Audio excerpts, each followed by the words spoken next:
बिहार नहीं हो सकते, एहतजाज जारी रखने। अलीमा साहिबा, आपने 2 दिन कैसे गुजारे थाने के अंदर? बिस्मिल्लाहिर्रहमानिर्रहीम, अस्सलाम वालेकुम। मैं हूं आपका मेजबान आकिल हुसैन बाकरी। नाजरीन, चीफ जस्टिस काजी फायद ईसा आखिरकार जा रहे हैं। मुस्लिम लीग नून उन्हें बचा नहीं सकी। पाकिस्तान तहरीक इंसाफ के साथ भी बड़ा हाथ हुआ है। मौलाना फजल रहमान ने हुकूमत की बात मान ली है। साबिक के deputy superintendent Adiala jail Mohammad Akram को किसने लापता किया था? अभी तक वो कहाँ थे और इस वक्त कहाँ है, और उनको लापता करने की असल वजह क्या बनी है? और पाकिस्तान तहरीक इंसाफ के बानी चेयरमैन इमरान खान की बहनें क्या चाहती हैं, और वज़ीर आला अली बिन गंडापुर की कहानियां कहां तक पहुंच चुकी है, और कैसे वो इस वक्त एक्सपोज हो चुके हैं। आज के प्रोग्राम में इसकी मुकम्मल तफसीलात आपके सामने रखेंगे। अगर आप लोगों ने अभी तक हमारे चैनल को सब्सक्राइब नहीं किया है तो हमारे चैनल को जरूर सब्सक्राइब करें और बेल आइकन क्लिक करके हमारे फेसबुक पेज को भी जरूर आप लोगों ने फॉलो करना है। नाजरीन, आज की सबसे बड़ी खबर यही है कि चीफ जस्टिस काजी फायद ईसा जा रहे हैं। उनकी जो एक्सटेंशन की जो ख्वाहिश थी वो पूरी नहीं हो सके, और मुस्लिम लीग नून चीफ जस्टिस काजी फायद ईसा को बचा नहीं सके। नाजरीन, आप सब बखूबी आगाह है कि चीफ जस्टिस काजी फायद ईसा जब तक इस मनसब पर फाइज नहीं हुए थे तब तक इनको एक बेहतरीन बावसूल आइन और कानून पर यकीन रखने वाले जज के तौर पर पूरी दुनिया में इनको जाना जाता था। लेकिन बतौर चीफ जस्टिस मनसब संभालने के बाद चीफ जस्टिस काजी फायद ईसा ने जिद और अना की बुनियाद पर बहुत से ऐसे फैसले दिए जिसके बाद बहुत सी लोगों की जो उम्मीदें इनके साथ जो वाबस्ता थी वो उम्मीदें आहिस्ता आहिस्ता दम तोड़ने लगी। और अब लोग इस हद तक नाउमीद हो चुके हैं कि लोग चाहते हैं कि बस चीफ जस्टिस काजी फायद ईसा चले जाएं, और लोग अब उनसे नफरत करने लगे हैं। उसकी वजह यह बनी कि उन्होंने एक सियासी जमात को दीवार से लगाने के चक्कर में उन्होंने जमहूरियत को भी दीवार से लगाया, आइन और कानून की भी कई बार वो धज्जियां उड़ा चुके हैं। अब लोग चाहते हैं कि बस ये चले जाए। लेकिन मुस्लिम लीग नून की यह जिद थी कि किसी तरीके से चीफ जस्टिस काजी फायद ईसा को एक्सटेंशन दी जाए और उनको बचाया जाए। अब अंदाजा करें, अगर कोई सियासी जमात किसी भी चीफ जस्टिस को वो इसलिए बचाना चाहती है कि वो हमें फेवर देंगे, हमें रिलीफ देंगे, किसी एक आध उनके मुखालिफ पार्टी को दीवार से लगाएंगे, तो लिहाजा इसको रखा जाए, इसको बचाया जाए। अब हालत यहाँ तक पहुँच जाती है तो आप अंदाज़ा करें कि वो जज ने किस हद तक के उस अदालत के साथ, इंसाफ के साथ उन्होंने इंसाफ किया होगा। आप अंदाजा करें। अब हुआ यूं है कि चीफ जस्टिस काजी फायद ईसा की जाने की जो तैयारी है वो शुरू की जा चुकी है और उनकी फाइल तैयार की जा रही है। फाइल से मतलब ये है कि जब भी कोई भी चीफ जस्टिस ओहदे से जब वो रिटायर्ड हो जाते हैं तो उनकी रिटायरमेंट से पहले एक फ़ाइल तैयार हो जाती है। उस फाइल में उनकी पेंशन और दीगर मराहत के हवाले से चीज़ें मेंशन की जाती हैं और बाकायदा उसमें तमाम जो भी लवाजिमात हैं वो पूरे किए जाते हैं, ताकि उनके रिटायरमेंट के फौरी बाद जो हैं उनको वो तमाम जो बतौर साबिक चीफ जस्टिस उनको जो इख्तियारात मिल जाते हैं, जो उनको मराहत दी जाती हैं, वो मराहत उनको बर वक्त मुहैया की जा सकें। तो उनकी पेंशन का तयन करना और उनके मराहत के हवाले से डिस्कशन की जाती है। तो यूँ एक फ़ाइल तैयार की जाती है। उस फाइल की तैयारी के लिए काम बाकायदा शुरू हो चुका है। सिर्फ यही नहीं बल्कि सुप्रीम कोर्ट के जजों की जानिब से भी बाकायदा एक ग्रैंड पार्टी दी जाती है जाने वाले चीफ जस्टिस को, उसकी भी तैयारी शुरू की जा चुकी है। और ये जो बड़े बड़े इवेंट्स की जो बाकायदा अरेंज करने वाले जो लोग होते हैं, जो एक्सपर्ट्स होते हैं, उनको बाकायदा उनके साथ भी राबितों का सिलसिला शुरू हो चुका है सुप्रीम कोर्ट का, ताकि जल्द अज जल्द वो दावत का भी एहतमाम हो सके। तो यूं ये बात कंफर्म हो चुकी है कि वो जा रहे हैं।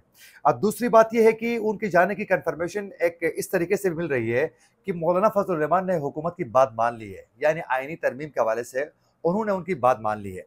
क्योंकि मौलाना कह रहे थे कि एक शख्स को अगर एक्सटेंशन देने के लिए सब कुछ किया जा रहा है तो मैं इस चीज़ को तस्लीम नहीं कर सकता। और फिर साथ साथ मौलाना ने यह भी कहा था कि शायद इतनी जल्दबाजी क्यों है, ये शंघाई ताउन तंजीम के इजलास के बाद इसको पेश क्यों नहीं किया जाता है, ताकि सही तरीके से बहस हो, इसको बेहतरीन तरीके से तैयार किया जाए और फिर पेश करने में भी सबको आसानी हो सके, लिहाजा जल्दबाजी न किया जाए। तो यूं मौलाना फजल रहमान की बात आखिरकार मानी जा चुकी है और मौलाना फजल रहमान ने हुकूमत की भी बात मान ली है। अब ये खबर अब सामने आ चुकी है नाज़रीन, हुकूमत ने मौलाना फजल रहमान के बात मान ली है और मौलाना फजल रहमान ने जितनी तजावीज़ पेश की थी हुकूमत ने उसे तस्लीम करते हुए उनको यकीन दहानी करवाई है कि आने वाले दिनों में हम साथ आगे बढ़ेंगे। अब ये बताया गया है कि जो आईनी तरमीम का जो मसवदा है वो 2 से 3 दिन में बाकायदा तैयार करने का कहा गया है फाइनल करने का।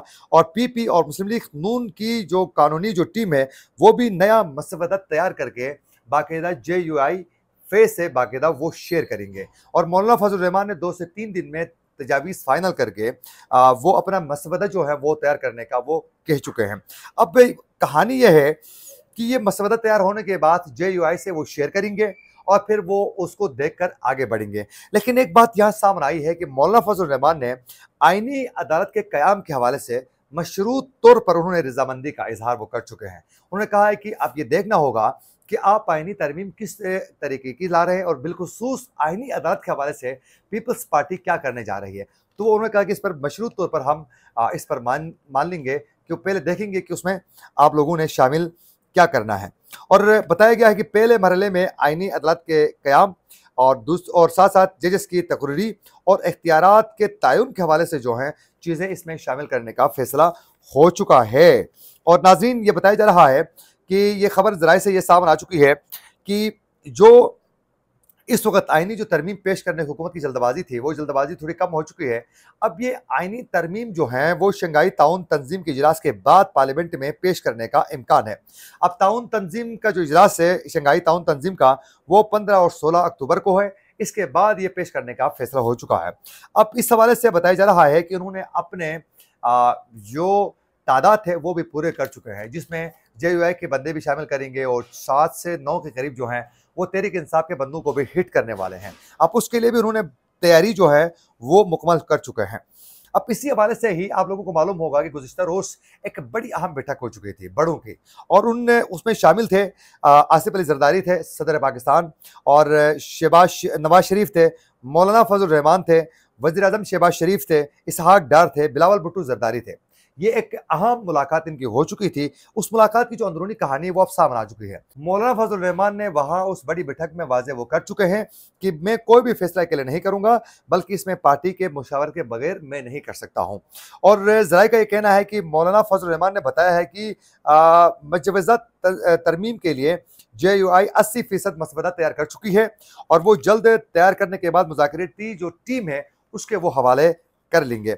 और ज़राए का ये कहना है कि आसिफ अली जरदारी और मुस्लिम लीग नून के सदर नवाज शरीफ ने बाकायदा मौलाना फजल रहमान को आगे साथ लेके चलने के हवाले से उनको यकीन दहानी बाकायदा वो करवा चुके हैं।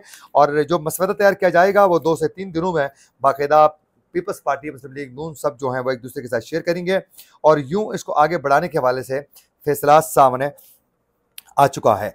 अब बात करते हैं नाज़रीन, पाकिस्तान तहरीक इंसाफ के बानी चेयरमैन इमरान खान क्या चाहते हैं एहतजाजी मुजाहिरों को लेकर और उनकी बहनें क्या चाहती हैं। नाज़रीन, आज बाकायदा उन्होंने जब वो कोर्ट से बाहर निकल रही थी तो सहाफ़ियों के साथ मुख्तसरन गुफ्तगू के दौरान जो अलीमा खान है, इमरान खान की बहन, दोनों बहनें साथ थी। उस वक़्त उन्होंने ये वाज़ेह तरीके से कहा गया है कि इमरान खान के बाकायदा रिहाई के लिए एहतजाजी मुजाहिरों को तेज़ किया जाए। ये बाकायदा उन्होंने डिमांड किया है उनकी बहनों ने वाज़ेह तरीके से कि एहतजाजी मुजाहिरे होने चाहिए जब तक इमरान खान रिहा नहीं होते हैं। और यही डिमांड इमरान खान का भी था। लेकिन कौन कहेगा वज़ीर आला अली बिन गंडापुर को, जिन्होंने यहाँ आकर एक ड्रामाई तरीके से भाग के वापस वो KP पे पहुँच चुके हैं और वहाँ जाकर असम्बली के अंदर जाकर कहते हैं मेरा सीना हाजिर है, आए मुझे गिरफ्तार करें। असम्बली के अंदर बैठ के कह रहे। अब पाकिस्तान तहरीक इंसाफ को ज़रूरत थी सड़कों में इस वक्त एहतजाजी मुजाहिरे करने की, और पाकिस्तान तहरीक इंसाफ के जो कारकुन थे वो बड़े मुतहरिक थे, लेकिन तहरीक इंसाफ के रहनुमा भी खामोश हैं, गायब है मंजराम से। इमरान खान और उनकी बहनें सब चाहते हैं कि एहतजाजी मुजाहिरे हो और कारकुन भी यही चाहते हैं, लेकिन मरकज़ी लीडरशिप और गंडापुर जो है वो बिल्कुल खामोश तमाशाई बने हुए हैं। और गंडापुर साहब की जानिब से आज एक बार फिर दोबारा कलिमा पढ़कर बद्दुआएं देते हुए वो एक बार फिर असम्बली के अंदर जो है वो फलसफे झाड़ रहे थे। एक बार फिर दोबारा वो एक अजीब गरीब किस्म की स्टोरी तैयार करके वो पेश कर रहे थे। और फिर आज उन्होंने पाक फ़ौज का शुक्रिया भी अदा किया और उन्होंने कहा कि हमारे कारकुनों से बड़ा अच्छा बर्ताव किया है, तो लिहाजा हम उनका शुक्रिया अदा करते हैं। लेकिन पूरी उनकी स्पीच में एक पुलिस ऑफिसर को हिट करके IG इस्लामाबाद को वो तनकीद का निशाना बना रहे थे। और फिर साथ साथ उन्होंने ये भी कहा है कि अगर IG इस्लामाबाद को नहीं हटाया गया तो इस्लामाबाद पर वो दावा बोलेंगे। ये धमकी दे चुके हैं। अब उनकी धमकी की वजह से अगर इनको हटाना था तो भी अब कोई नहीं हटाएगा, यही सूरत हाल है।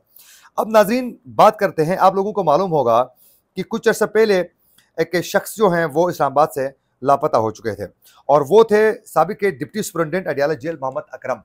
और वो गायब होने के बाद अब ये बताया जा रहा है कि मोहम्मद अकरम इस वक्त एंटी करप्शन एस्टेब्लिशमेंट की तफ्तीशी टीम के पास है। 3 रोज़ा जिस्मानी रिमांड उनका मंजूर हो चुका है और साबिक deputy superintendent Adiala jail Mohammad Akram के खिलाफ एंटी करप्शन शेखपुरा में मुकदमा सामने आया था।